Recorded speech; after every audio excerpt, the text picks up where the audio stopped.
Hello everyone, Revan619 here. I hope you're all doing very well today. Today I wanted to talk about a change in the meta that we are now seeing since 1.05, and this is probably the biggest meta shift that we've seen in the game since AoE stopped stacking.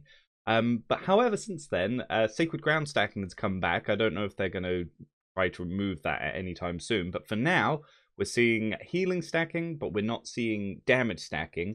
But we are seeing now that the resilience perk has been fixed, that people are a lot squishier. The people are dying much easier than they were before. So I think the meta for wards has shifted quite a bit, but there's still some sort of builds that you'll see similar. But now we've got some more variants on those builds. So what I think for wars is there are now 5 builds that you want to be seeing.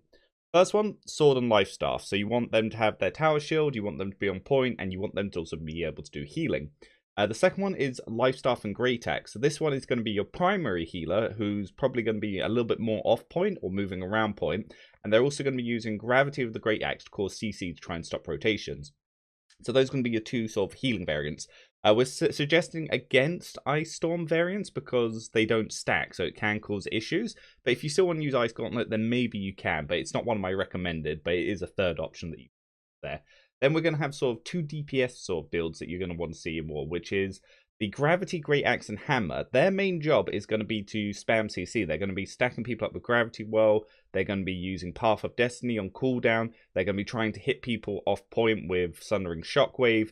And then they'll also have maybe Flatten, but the last one's not as up to you. Sorry, it's more up to you and it's not as mandatory.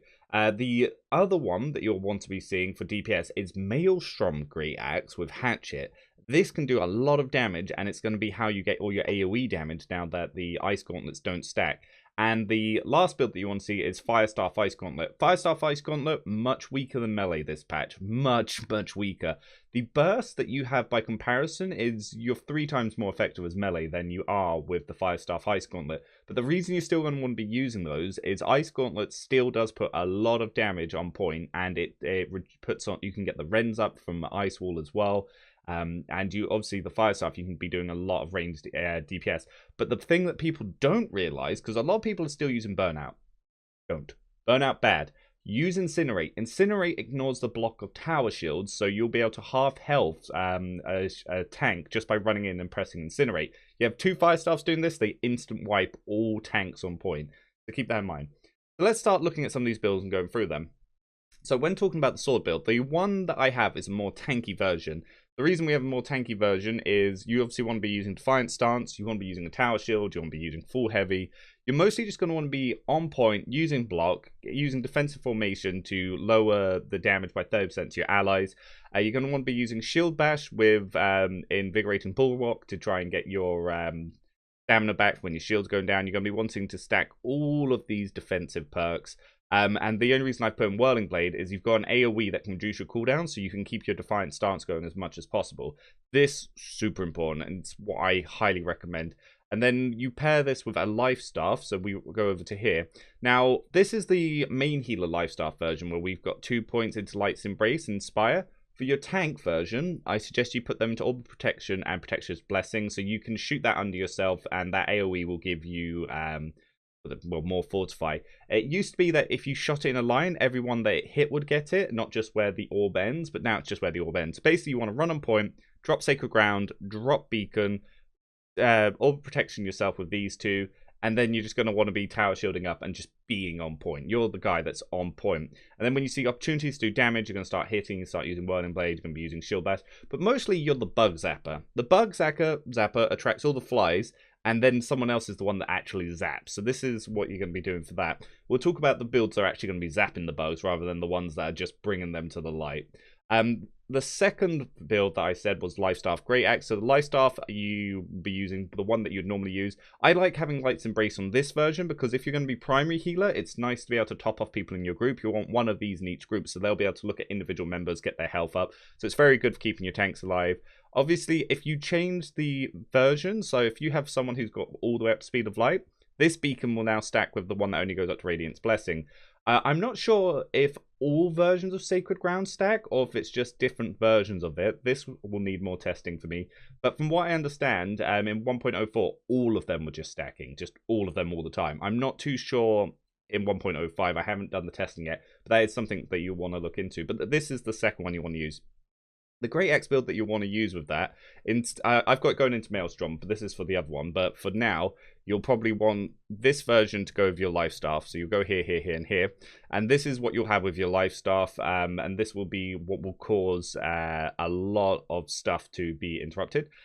This version as well, for your DPS, you'll pair this variant with the hammer version. So you'll have just a stand one. You can move some of these perks over to Center of Attention and Crowd Protection if you want for wars. Very, very viable strategies. The Warhammer version, of course, you'll have basically Path of Destiny is what you want the most, because you're going to be spamming this on cooldown onto the point to stagger as many people as you can, to stop them being able to use abilities, to stop them being able to use healing. You're going to be using your Shockwave to catch people off point, and you're just going to leave them stunned. And you're also going to be dropping this on point if you have Sundering Shockwave, because it will obviously apply more debuffs. And then when you can, you'll be using Wrecking Ball just to flatten a bunch of people, so your other DPS can actually take down people. If you've got another DPS going for a healer and you flatten them with Wrecking Ball, that'll actually give you enough time to kill them, so that's super viable. The main DPS that you're going to want to see is the version of my Great Axe build that I did in my last video for having over 1 million damage, which is the Maelstrom one. And this one, you'll want to be saving your Reaps and your Maelstroms to go into big groups. So you run into a big group, you'll build up your stacks with 2 left clicks with Greed, you'll then Maelstrom to drag them all in, and then your 2 light attacks again, and then you'll Reap to hit all of them. And if they're not in healing, you'll wipe out whole swaths of people. If you look at my 1.1 million war damage build, you'll see me just run into a group of 10, and I just shred 10 people. You'll see the same in my Outpost Rush video that I did on this, and the video that I used to explain the build itself. This is now your main DPS. This will out DPS mages like crazy. 1v1v a mage, even in same armor, I shred them. I win every time. It's just... the damage right now is so high on this. It's so bursty. Once you're in, and they're dying. Some people have actually been considering dropping charge. Because of 1.05, because of how much rubber band you're seeing, you could drop charge. You could actually just completely get rid of charge and go into gravity. So you could have a Reap, Maelstrom, and Gravity version, but that's up to you. I still like having the charge because it's very good for closing the distance, because I do a lot of duels. And for wars, people like to run away. So if you miss, like, say someone's going for burnout and you miss the Reap on them to stop them running away, then it's good to have charge to close that. But that's up to you to change around. And the final build that you'll want to be using is the Refreshing Pillar of Fire Firestaff build. So basically with this one, you'll be using Pillar of Fire constantly. You'll be hitting the point, you'll be hitting as many groups as you can. It'll give you infinite mana and infinite cooldown. So you'll just be going pop, pop, pop, pop, pop, pop, pop. And you'll be shredding people. You'll be doing 2 to 6k DPS with it per second. Because if you're landing the double hits, you're getting those criticals. Yeah, you've just got essentially infinite mana. And now people are so much squishy, they actually die. I recommend using a tier 2 int gem with this, because it increases your overall damage by 11%. You don't even need to be dodging to keep that up. You don't need them to be at full health. It's just constant damage that you'll have here. Obviously, you'll be using left clicks with Let It Burn to get your fortifies up. The burn ticks are only doing about 30 now, so it's not as good as it used to be. Like, you could even suggest dropping Kindle and watch it burn and trying something else. Right now, clear casting's still bugged, so I wouldn't recommend using that. It's just working. But yes, this is now the big boy spell of Firestar. If you're not using Incinerate and you're not using Full Pillar of Fire, you're wasting your time with Firestar. Do not use the Firestar without these 2 full abilities. Because this ability is your main DPS. In Wars and Outpost Rush, you have unlimited use of it. Because every time you hit, you have a constant reuse and you just spam. Incinerate, the only way you can kill a tower shield as a mage. You will half health them just by running in and pressing this one ability. If you have a second mage do it, you instant kill all their tanks. This move, it's just for people who are bad at the game and need to run away. That's all it is. That's all this is used for. You're bad at the game, you don't know how to position, you don't know how to get away, so you need this to run away all the time. That's all it is. You're bad at the game. That's what this ability is. People can block, you can't move. If they block you, you just literally stop. If they Reap, stop. If they Javelin, you go a little bit, you get knocked down. The Path of Destiny, they hit you with this. Like, because of the rubber banding issue, when you start the cast, but before you get to the other point, you can still take full damage here, so you'll be like, dead. Because they've been damaging here. It's yeah, I do not recommend it at all. Do not recommend it at all. But yeah, pairing this with the Ice Gauntlets, standard Ice Gauntlet build. Basically, this is still really good. Some people are saying that there's a new bug with Ultimate Shield where it's actually lowering your armor. Not tested. Not going to believe it till I've done testing, because obviously the only place I've seen people claim this is Reddit, and don't ever blindly trust Reddit. But this is still very good. The Ice Shower, again, the rend, huge. You rend people on point, they're going to die. You get Ice Storm on people on point whilst you've got your guys going in using their Maelstroms, people are going to die. This is literally just to save yourself. If you get caught in a gravity well, you do this, you're fine. You wait out the gravity well, you AoE it. It's a huge damage AoE. It's one of your best AoEs, and then you run away. That's it. The only reason I don't really recommend this build to most people is this is still inconsistent. Sometimes Ice Storm will just do 0 damage, and there's no rhyme or reason. It just doesn't do damage. Unending Thaw still doesn't work. Deadly Frost still doesn't work. So, Mage is in a really bad spot right now. You still need some. But it is in a really bad spot right now. If you want to see any of this in action, of course, I've got multiple Outpost Rush videos up. I've got loads of Outpost Rush using Mage and Melee on my Twitch, so you can go in and just check the VODs there, check the highlights. I want this one to be a quick, so I'm not going to show any footage this one, but this is why I think the 1.05 meta is. If you've had any other experiences, let me know, because obviously I've not been doing daily wars like I was doing before. I've just got to a new server, so we've only done a couple of wars since I've been there, but I've been doing daily Outpost Rush, because that's obviously where the most fun is for me. Because of the hatchet exploit, obviously a lot of people weren't doing wars, but it's now starting back up now that's been patched. But yeah, Dex, I still don't recommend Dex, because obviously the 300 strength perk, we found a workaround, so if you just hold block whilst you're attacking with 300 strength, you don't get animation locked. So yeah, you just destroy Dex builds.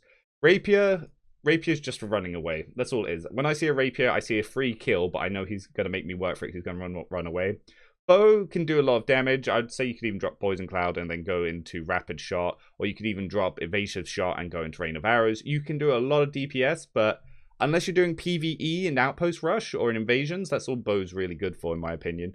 Same with Spear. It's a PvE weapon. It's really good at PvE. This very, very vital for winning Invasions. You want to be building up all these Rens, and basically, it's PvE build. That's all it is. Musket needs a rework. Musket is probably the weakest weapon in the game right now. Musket needs a lot of love. But that's where the current meta is. That's my opinions on it. If you have any other opinions, I highly recommend you post them below. Be polite to everyone. Discuss, and let's hear what your thoughts are. Let's see where you think your meta is and where they are for your servers. But yeah, that's where it seems to be for the more competitive servers and the larger servers. Obviously, on the smaller servers, it might be a little bit different because you can get away with more things. On the less competitive servers, might be a little bit different because you can get things. And we know that obviously people are still using hammers to exploit, because obviously you get loads of people to run on point, spam hammer abilities, lags out the server, free capture. But that's not for a discussion for now. It seems to be better in 1.05 because now that it's more server side, when lag happens, you still take damage. So before, when the lag happened, you couldn't take damage. Now you do. Now you just explode and die. So the squishy meta's in, boys. That's where I think it is, and those are the sort of builds I want. And in case you forgot, I'll just quickly type this up in a notepad. These are the builds I'm recommending: Sword, Lifestaff, Great Axe, Gravity, Great Axe plus Hammer, Maelstrom, Great Axe plus Hatchet, Firestar, Ice Gauntlet. But anyway, until next time, Rev out, and I'll see you all around.